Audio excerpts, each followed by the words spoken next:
Dunia timbangan itu harus pas. Cocok. Kita biasanya barang Cahayadil yang kita jual rata-rata sih kalau servis ya kita terima lagi. Jadi maksudnya itu kita tampung dulu. Kita tampung dulu.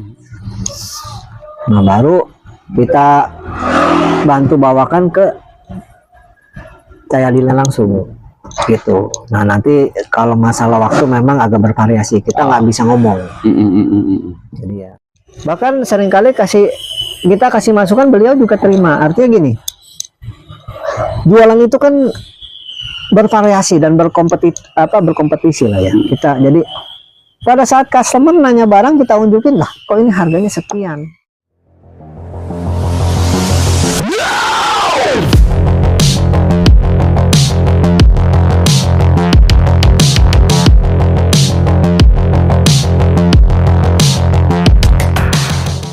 Dunia timbangan itu harus pas.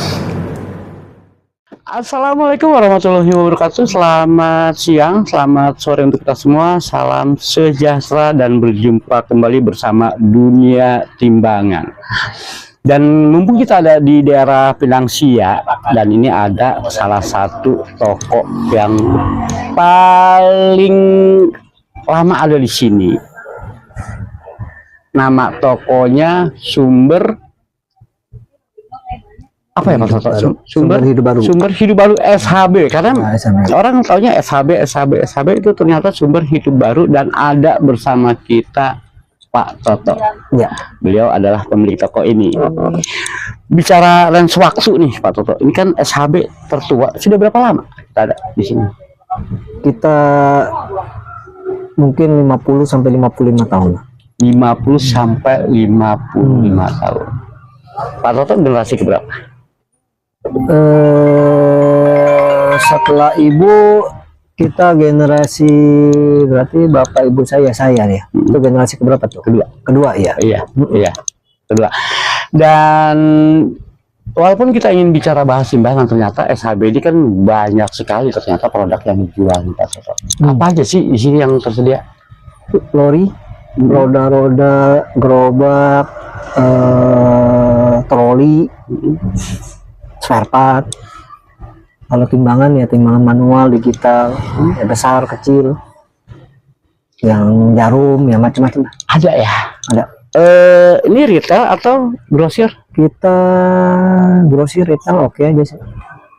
Kita retail, grosir, yang mana aja. Yang mana aja, pokoknya yang kemari bawa uang dan mau punya produk yang ya tentunya kalau masalah kualitas kita kembalikan kepada yang tersedia nih. Bicara masalah harga nih, kualitas Pak Toto. Menurut Pak Toto, timbangan kan kita lebih spesifik lagi. Ada berapa jenis timbangan yang dijual sini? Banyak. Kalau merek pasti banyak. Kalau tipe timbangan ya ada dua macam. Kalau manual ya digital. Kalau manual tuh masih yang jarum, model geser, timbangan bebek, ya dan lain-lain lah. Kalau yang digital ya juga macam-macam. Kantung digital, timbangan duduk digital, nah timbangan lantai, timbangan sapi, ya dan lain-lain.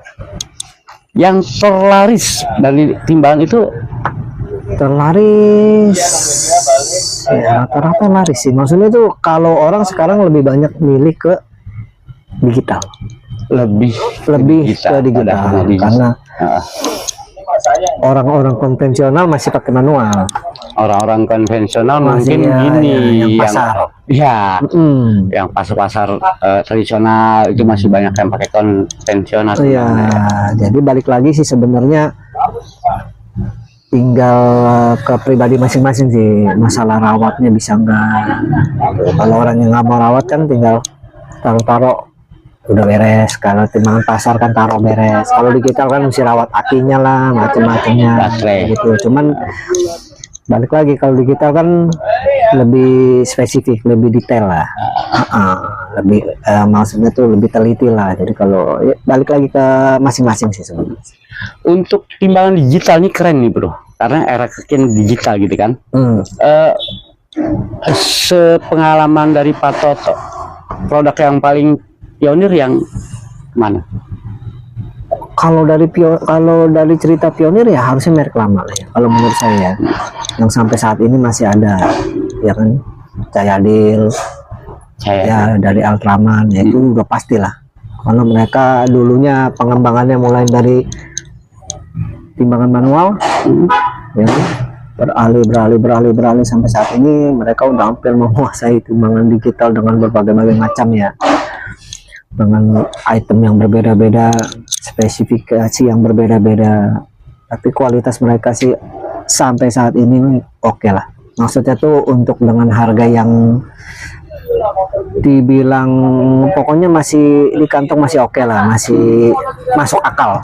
Masih masuk akal, masih sesuai dengan kantong, sesuai fungsinya. Iya. Kembalikan ke range harga ini berpengaruh ke kualitas. Kalau bicara kualitas, Kalau bicara kualitas ya untuk selevel Cayadil ini ya atau Ultraman ya, produk-produk mereka ini ya saya rasa sih masih bisa masih bisa dipertanggungjawabkan lah ya. Kadang banyak kompetitor murah sih memang, iya banyak.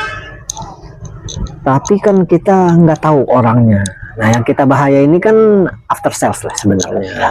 Jadi balik lagi kita tuh sebenarnya kayak mengedukasi sebenarnya. Jadi kalau kita bawa kita jual produk yang kita tahu orangnya, tahu pabriknya, tahu after salesnya, kita kan nggak lebih deg-degan, nyaman, ya kan. Beda kita jual beli barang murah, ya maaf lah lagi toko X, di online lah, kita kan nggak tahu begitu rusak mau bawanya kemana, kan begitu.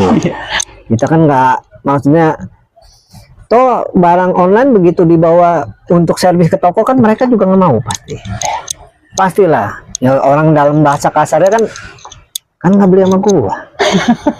Ya kan kalau kita ngomong kasar begitu, nah, lu nggak beli sama gua terus lu suruh gua kalibrasi suruh apa, susah. Intinya begitu kan. Oh iya dong. Jadi kan ya sampai saat ini kalau cerita yang legend ya merek-merek lama lah, Cayadil masih oke, dari Ultraman. Merek lain apa ya, Laju, cuman Laju sekarang mungkin udah kurang begitu aktif. Nah mereka tuh baik manual digitalnya mereka kurang begitu aktif. Jadi kayaknya kalau cerita yang legend ya mereka inilah dari Ultraman ini masa, kalau menurut saya sih begitu. Sepengalaman Pak Toto, berarti kalau untuk PT Ultraman dengan merek Cayadil ini kan tadi after sales service-nya lebih terjamin. Ya. Tempat servisnya, jadi ketika produk itu ada kendala kan tidak harus ke toko ini kan. Walaupun di sini Pak Toto bisa mengarahkan, oh di sini jelas loh ada workshopnya, ada bengkelnya gitu ya. Kita biasanya barang Cayadil yang kita jual rata-rata sih kalau servis ya kita terima lagi. Jadi maksudnya itu kita tampung dulu, kita tampung dulu. Nah baru kita bantu bawakan ke Cayadilnya langsung gitu. Nah nanti kalau masalah waktu memang agak bervariasi, kita nggak bisa ngomong. Jadi ya balik lagi lah, itu tinggal tergantung. Kalau lagi banyak servisan ya lama-lama dikit lah. Kalau yang enteng-enteng ya kita kerjain sendiri biasanya. Kalau masalah-masalah kayak aki ya kita kerjain sendiri aja, itu mah terlalu gampang. Oh iya. Cuman kalau yang setingkat ganti part nih, nah itu kita memang nggak punya, jadi ya mesti ke mereka lagi. Oh iya. Kita sih itu aja. Ya mungkin bisa juga Pak Toto arahkan ke, oh ini ada bengkelnya, mungkin bisa begitu juga. Bisa, tapi rata-rata mereka si customer yang dari toko kita ini mereka nggak mau pusing, jadi udah kan gue beli dari lu, iya balikin aja sini, udah pokoknya lu yang bantu gitu. Karena prinsipnya gini, kalau kita kita jual nih, mereka bawa ke kita untuk bantu serviskan, misalnya ternyata masih dalam garansi, terus kita lempar mereka ke sana, kita jadi perasaannya kan kurang enak, kurang apa ya, orang bilang kurang etik lah ya. Jadi kita terima, ya udah biarin kita. Bahkan ada satu momen kalau ternyata itu orangnya kita kenal benar, kita mesti ambil. Ambil. Jadi aduh gua nggak bisa, lu ambil unitnya, atau dari daerah misalnya. Kita suruh mereka ke toko. Jadi dia kirim paket kita terima, atau kalau yang masih sekitar sini kita ambil, jadi kita yang bantu benahin gitu, sebagai wujud apa tuh, kita tanggung jawab lah. Jadi kita nggak main asal oh ya deh yang penting untung, habis itu udah terserah, nggak, kita nggak begitu. Gitu. Cahaya Adil Alsaman memberikan garansi 1 tahun. Sepengalaman Pak Toto, garansinya ini real, nyata, atau? Kalau masalah real pasti real. Real ya? Kalau masalah real pasti real. Ada nggak produk yang katanya bergaransi tiba-tiba nggak bisa dihubungi atau seperti ada? Ada lah, pasti ada. Nah itu balik lagi, kalau suppliernya kita nggak mumpuni, kita nggak mau. Saya memang dari awal begitu. Kita karena memang jalin hubungan dengan Cahaya Adil ini kan lama, dari generasinya, bukan yang generasi sekarang ya. Sudah di masa orang tuanya pemilik saat ini gitu. Kita memang udah jalin hubungan baik udah lama banget gitu. Jadi kalau cerita benar-benar, dulu kita waktu ngalamin masa-masa sulit nih, saya sih nggak jualan Cahaya Adil dulu. Jadi saya tuh bukan nggak jualan, tapi kita nggak langsung ngambilnya. Masa itu saya lebih ke saudara saya masa itu. Jadi ngambilnya dari saudara saya, ambil profit sedikit lah. Nah, lepas ke sana tuh ya mungkin bos besarnya lah banyak bantu kita. Jadi artinya udah lalu ambil sendiri, jualan sendiri. Jadi ya, jangan ambil punya saudara lah, intinya begitu, biar dapat profit lebih. Itu aja sih sebenarnya. Jadi ya kita mulai masa itu ya terus. Nah kedua, sales sih sebenarnya. Maksudnya nih pada saat kita butuh unit ya, balik lagi si sales nih respon sama kita nggak. Nah, itu kan itu. Ada waktu kita telepon orangnya di mana, pada saat orangnya nggak bisa, dia juga nggak respon kita. Atau aduh, kita kan nggak bisa begitu. Toko tuh jualan kan nggak selalu harus stok. Tapi bagaimana waktu kita telepon, mereka bisa respon. Oh ternyata barangnya ada, harganya sekian. Nanti butuh disetting dulu atau gimana, atau nanti tibanya kapan gitu. Itu kan kita jadi waktu penyampaian kita sama si customer nih kan jelas gitu loh. Oh ternyata kayak gini, informasinya ada. Iya, apa yang disampaikan si sales, kita pun menyampaikan yang sama. Jadi intinya kan ya namanya kita dagang omongan lah ya kita. Kita nggak boleh ini sebisa mungkin yang kita yang kita jual gitu, itu kita bisa pertanggungjawabkan. Jadi begitu kita jualannya, polanya seperti itu. Makanya mungkin bisa awet sampai sekarang ini ya begitu ya. Kita nggak mau dagang bohong-bohong. Dagang bohong-bohong itu kan bertemannya sebentar. Iya. Itulah kenapa toko ini pada akhirnya bisa bertahan 50 sampai 55 tahun. Itu bukan hal yang mudah loh bro, bisa melewati mengikuti banget itu ekonomi di masyarakat sedang bergejolak seperti apa. Ini mengalami toko ini kan seperti itu ya. Kebenaran juga sales nih banyak bantu saya tuh. Saya dulu juga mungkin ada sales, tapi saya sama sales yang saat ini nih Pak Yono ini banyak bantu saya. Karena apa? Ada berita apa selalu saya diinfo, update. Nah, diupdate. Jadi Pak Toto ternyata lagi mulai ada promo nih. Gitu. Walaupun ya beliau juga mungkin banyak pegang customer ya kan, tapi kan minimal nggak lupa kita. Iya. Ya kan ada kan setelah kalau nggak direspon sama mereka kan artinya kan kita juga tahu-tahu begitu promo habis baru bahkan seringkali kita kasih masukan beliau juga terima. Artinya gini, jualan itu kan bervariasi dan berkompetisi lah ya kita. Jadi pada saat customer nanya barang kita unjukin lah, kok ini harganya sekian, kan itu yang paling sering pasti kita hadapin kan. Produknya sama Modal saya sekian misalnya contoh kata. Kok di maaf nih toko online kok bisa lebih murah gitu. Nah, kita minta masukan sama beliau. Nah, ini kenapa lebih murah? Oh ternyata mungkin jumlah ambilannya lebih banyak mungkin.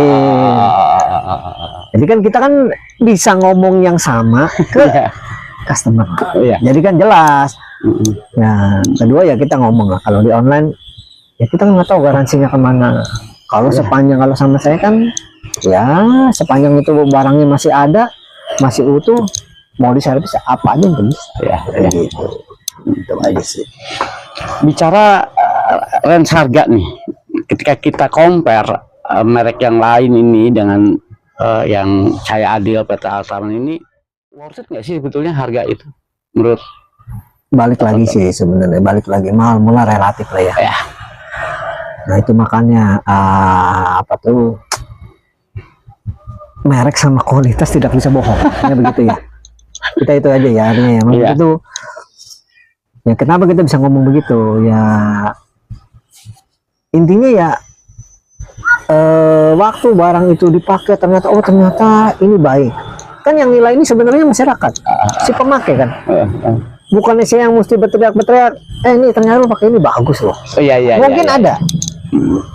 Tapi ternyata ada beberapa orang spesifik punya barang ini, punya CB Cahaya Adil misalnya, punya Alexa, kan udah jelas tuh spesifik, nggak mungkin kan ada lagi yang lainnya gitu ya kan. Jadi kalau tinggal kita bilang ada, harganya berapa ya kita kasih tahu. Nah memang mungkin ada satu ketika kita pernah ngalamin masa-masa sulitnya artinya gini, pada saat mereka mungkin 2-3 tahun yang lalu lah ya, pada saat harga besi makin mahal masa itu. Itu balik lagi tuh kita mesti menyesuaikan lagi kan sama si customer. Contohnya dia pernah beli di satu periode yang baru sebulan kemarin misalnya nih, masih hitung harga yang lama, ternyata dari pihak pabrikan oh nggak bisa. Itu kan jadi masalah. Kita mau ngikutin yang lama, pabrikan bilang nggak bisa, kita mau yang baru, tapi kita juga sulit lah ya. Jadi kayak gitu. Jadi ya itu pasti ada momen-momen kayak gitu, tapi ya kita bisa jelasin lah. Pabrik sebesar apapun, kalau ternyata pada saat ada masalah mereka tidak bisa membantu, contoh pada saat ada kerusakan mereka juga tidak bisa memberikan servis yang baik, dengan itu susah. Intinya masa sekarang tuh kan memang orang berbeda-beda ya, market ini banyak berubah. Orang yang tadinya belanja merek sekarang belanja murah. Nah itu kita mesti akui ya, mesti dipelajari juga itu ya karena mindset orang berpikir itu yang beda, mindsetnya yang berubah gitu.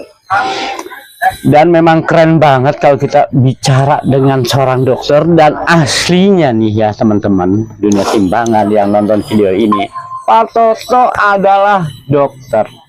Beliau dokter umum, di luar jam praktek, di luar kesibukannya mengurusi pasien, dia mengurusi pelanggan-pelanggan yang datang ke toko ini. Sekarang praktek di mana Pak Toto? Praktek di rumah. Di rumah aja. Di rumah aja. Praktek di rumah aja. Jadi setelah selesai dari sini baru kita praktek dokter umum. Dokter umum nggak ambil spesialis tuh ya. Mending ke toko aja spesialisnya ya Pak Toto ya. Spesialis bisnis di finansial. Pak Toto terima kasih banyak atas waktunya. Hari ini kita sharing-sharing buat teman-teman, banyak sekali obrolan kita ini. Kita bisa serap ilmu beliau, bagaimana mempertahankan merek, bagaimana menjaga bisnis, menjaga hubungan. Ini harus benar-benar dijaga nih kalau mau bertahan sampai beberapa generasi gitu ya. Jadi kadang-kadang orang belanja itu jangan kita anggap customer, kita mesti anggap dia lebih. Jadi kita anggap dia teman kita. Jadi artinya apa? Pada saat ada masalah, ada apa, kita bisa bantu. Kalau customer, kalau menurut saya ya, selesai belanja kita udah. Itu customer kan begitu. Betul. Saya sudah ngambil profitnya Bapak ya udah. Ya udah. Tapi kalau teman nggak begitu, dia akan selalu ingat kita. Bahkan pada saat orang lain itu apa ya butuh, barang yang kita punya. Mereka akan, lu mending ke sini aja sama temen Iya, gua. iya. Nah itu mungkin saat ini itu kali ya. Jadi kita bantulah, bisa bantu kita bantu. Jangan seolah-olah profit dulu. Iya. Profit itu kita, kalau kalau ngomong kasar udah rezekinya ya pasti sampai. Ini gitu aja sih sebenarnya. Dan bagaimana kita meraih rezeki itu ya caranya seperti Pak Toto ini, dijaga komunikasi bro, jangan dianggap sebatas konsumen, sebatas pembeli. Ya. Kita layani sebagai betul-betul teman sahabat. Ini seperti Ya betul. Jadi apa tuh manjang terus. panjang terus. Mm-mm. Jadi toko kita juga bisa jadi rekomendasi. Di sana bagus loh, belajar di sana aja, mungkin bisa begitu. Jadi betul-betul jaringan ini harus selalu diciptakan, walaupun peluangnya sekecil apapun dimanfaatkan dengan baik lah. Iya, ya. Kalau saya luar kota juga banyak, dalam kota juga banyak. Ada aja lah. Memang pasti semua orang lewatin masa yang sulit. Semua orang masih sulit. Masa ini memang sulit. Ya kan? Tapi ya mestinya bersyukur. Bersyukur artinya gini. Yang kita bisniskan ya cuman ya ini gitu loh. Toh kita bisa eksis bertahun-tahun. Ya kan? Itu aja. Sekali lagi terima kasih banyak Pak Toto atas waktunya. Ya. Dan semoga toko ini semakin besar, semakin laris. Pak Toto Ya. juga selalu dalam keadaan sehat Ya, walafiat. sama-sama. Terima kasih banyak. Ya, thank you. Sip. Dunia timbangan itu harus pas. Cocok. Cocok.